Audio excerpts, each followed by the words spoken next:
My girlfriend said, "It's over. My new man is taking me to Paris." I replied, "Enjoy your flight." She didn't know her new man was my newest intern. I waited until they boarded, texted my intern, "You're fired," canceled his corporate card, and left them both stranded in Paris. My girlfriend of 2 years, Madison, broke up with me last week. She did it at our favorite restaurant, which was a bold choice. It meant I had to sit there across the table from her and maintain a neutral expression while she systematically dismantled our life together, all while the waiter kept trying to top up my water glass. She gave me the usual speech. She said she felt like we were on different paths, that she needed more passion and ambition in her life. Then she delivered the finishing blow, the part she was clearly most excited to tell me. She had met someone else, a dynamic, incredible man who was really going places. "He's taking me to Paris for a week." "Alex," she said, her eyes glittering with a cruel kind of triumph. "First class, we leave on Friday." She was trying to hurt me. She wanted me to picture her being whisked away on a romantic European vacation by her new, superior man. She wanted me to feel small, inadequate, and left behind. I didn't feel any of those things. I felt a strange sense of calm descend over me, the kind I get when I'm about to close a major deal.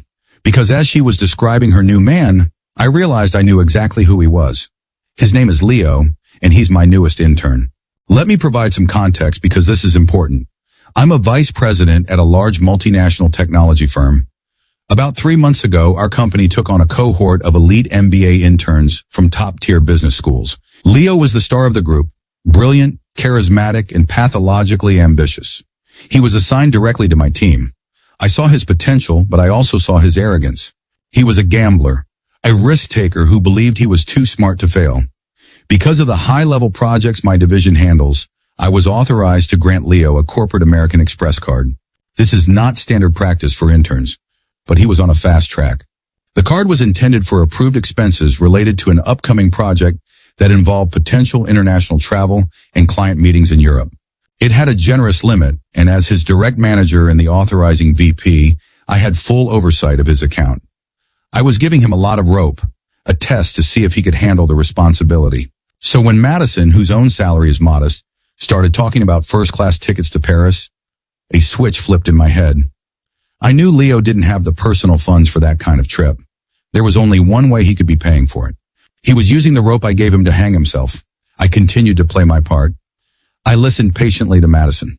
I feigned a mild, heartbroken surprise. I even asked in a quiet voice, "When does your flight leave on Friday?" She told me the airline and the flight number, eager to twist the knife. 7 p.m. Direct to Charles de Gaulle, she said with a smug smile. Later that evening, while she was at our apartment packing her things to move out, I was in my home office. I logged into my company's corporate expense portal, and there it was in black and white, a real-time feed of Leo's spectacular stupidity. Charge 1, 2 first-class round-trip tickets on Air France. Cost $14,500. Charge 2, 1 week prepaid at a 5-star hotel on the Champs-Élysées. Cost $8,200. Charge 3, a cash advance taken out an airport ATM. Cost $1,000. He was using the company card like it was his personal trust fund. It was brazen, reckless, and career-endingly foolish. He was betting everything on the idea that he could either hide these expenses or that I wouldn't notice. He was making a very, very bad bet. When Madison was finally packed and ready to leave my apartment for good, she stood at the door with her suitcases. She gave me one last, pitying look. "Well, Alex," she said, "I'm off to start my new life. My new man is taking me to Paris." I looked her straight in the eye, my expression unreadable. "Enjoy your flight," I said. For the next 2 days, I did nothing. I let them go through the motions. I could see the charges for airport lounge access and overpriced sandwiches pop up on the portal. Then on Friday evening, I opened the flight tracker website. I watched their flight status go from a gate to boarding to taking off. I waited until the little airplane icon showed them safely over the Atlantic Ocean, well past the point of no return. I picked up my phone. I had a text message already drafted and waiting. It was addressed to Leo. I had another number ready to dial. It was time to manage my company's liability and my own personal affairs with maximum efficiency. The moment the flight tracker showed their plane over the ocean, I set my plan into motion. It was a simple 2-step process executed with clinical precision from the comfort of my living room. Step 1 was a text message. I opened the draft I had written to Leo. It was short and utterly unambiguous. I wrote, Leo, this message is to inform you that your employment with this firm is terminated effective immediately for gross misconduct and fraudulent misuse of company property. Your corporate credit card has been canceled. Do not attempt to contact me or anyone else at the company. A formal letter detailing your severance, which is 0, and a demand for repayment will be sent to your home address. I hit send. The message delivered instantly. Of course, he wouldn't see it for another 6 hours somewhere over the coast of France. Step 2 was a phone call. I dialed the number for our company's dedicated 24/7 corporate card administration service. A sleepy agent answered. I identified myself by name and my executive ID number. I need to report a card being used for fraudulent purposes and have it canceled immediately, I said. I gave him Leo's card number. As the authorizing vice president for the account, I had the absolute authority to do this. I told the agent that the employee had been terminated and that all recent charges, including the airline tickets and the hotel booking, were to be flagged as fraudulent and subject to chargeback procedures. The agent typed for a moment. Okay, Mr. Sterling, he said. The card has been deactivated. All pending charges have been frozen. A fraud investigation will be opened on our end. Excellent, I said. Thank you for your efficiency. And that was it. In the space of 5 minutes, I had fired my rogue intern and vaporized his financial lifeline. I imagined the sequence of events that would unfold upon their arrival in Paris.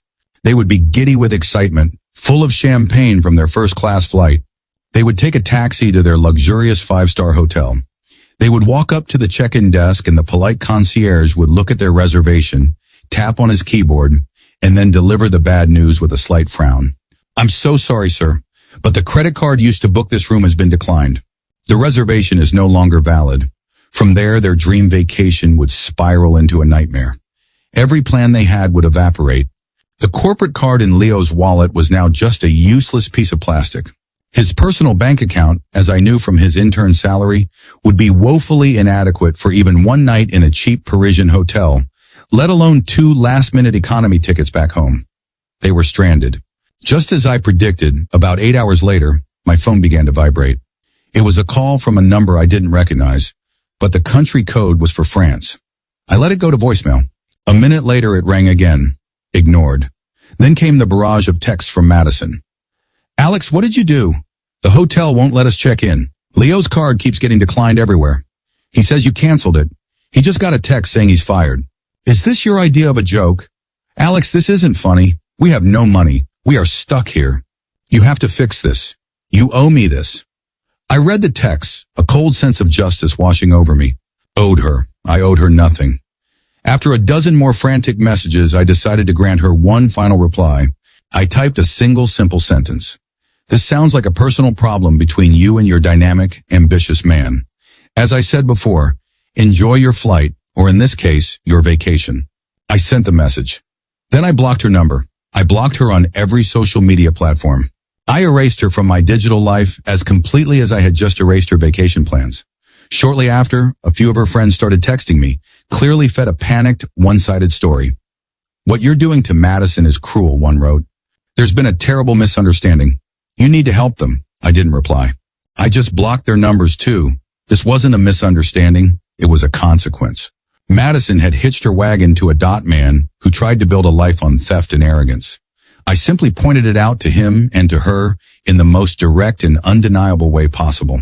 They were now in a 5-star city with a 0-star budget, left to sort out the mess they had created for themselves. Update 2. The first order of business when I got to the office on Monday was to formalize the situation. I met with our head of HR and my own boss, the executive vice president. I laid out the facts clinically, presenting them with a printout from the corporate expense portal. I showed them the timeline of charges, the first-class tickets, the luxury hotel, all booked for personal use. I terminated Leo's internship for gross misconduct on Friday evening as soon as the fraudulent activity was confirmed, I explained. I also had his corporate card deactivated to prevent further unauthorized spending and to protect the company from additional liability. They were both grim-faced but fully supportive. My boss clapped me on the shoulder. Good call, Alex, he said. You acted decisively to protect the firm's assets. This kid was a loaded cannon. Better to find out now than 6 months down the line when he's handling real client data. HR handled the official paperwork. Leo was formally blacklisted from any future employment with our company or any of its subsidiaries. My swift action was noted in my file, not as a personal vendetta, but as a demonstration of strong executive oversight. Professionally, I had come out of this looking even better. Of course, I was intensely curious about how Madison and Leo managed to escape their Parisian prison. The answer came about a week later via a colleague who had a friend who was friends with one of Madison's friends. The grapevine is a powerful tool. The story was one of pure, unadulterated humiliation. After failing to get a hold of me, Madison was forced to make a series of tearful, groveling phone calls to her parents. She had to confess that her glamorous Parisian getaway with her new man had imploded because he had apparently been funding it with a stolen credit card. Her parents, after what was surely an epic lecture, reluctantly agreed to wire her money. Not enough for a luxurious week, but just enough for 2 last-minute one-way tickets home in the worst seats on the plane, likely with a 3-hour layover in Iceland. I imagine that flight home was a quiet and deeply uncomfortable one. Upon her return, Madison, now broke and thoroughly humiliated, launched a desperate retaliation campaign. Since she couldn't attack me professionally, she attacked me personally. She started spreading vicious rumors to anyone who would listen. She claimed I was a jealous, controlling monster.